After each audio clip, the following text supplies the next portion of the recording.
Hello guys, কেমন আছো তোমরা? আশা করি তোমরা সবাই ভালো আছো। আমিও ভালো আছি।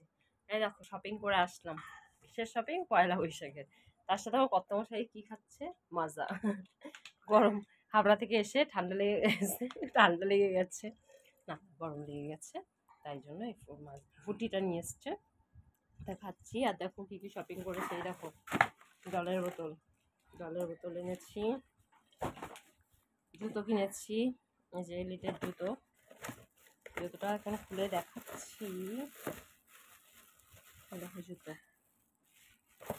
এটা আমার। আর কি দেখবে?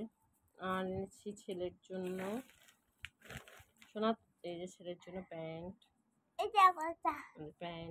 ওটা দে। এটা ওর ঠাকুরমার জন্য, ঠাকুরমা মানে আমার শাশুড়ি মায়ের জন্য। এই যে শাড়িটা। আর আমার কর্তামশাইয়ের গেঞ্জিটার কালারটা কেমন দেখে বলবে তোমরা সবাই। এই যে ওর জন্য এনেছি। তো শপিং তো করে আসলাম। কালকে পয়লা বৈশাখ, সবাইকে আগাম শুভেচ্ছা, শুভ পয়লা বৈশাখের। তো তোমরা সবাই কালকের দিনটা ভালো করে কাটিও, আমিও কাটাবো যদিও। ঠিক আছে, তো এসছি তো একটু ক্লান্ত বোধ হচ্ছে, শপিংটা করে এসছি। পরে আবার আসছি তোমাদের সাথে পরে ভিডিও নিয়ে। ঠিক আছে, তোমরা ততক্ষণ ভালো থেকো, সুস্থ থেকো। টাটা।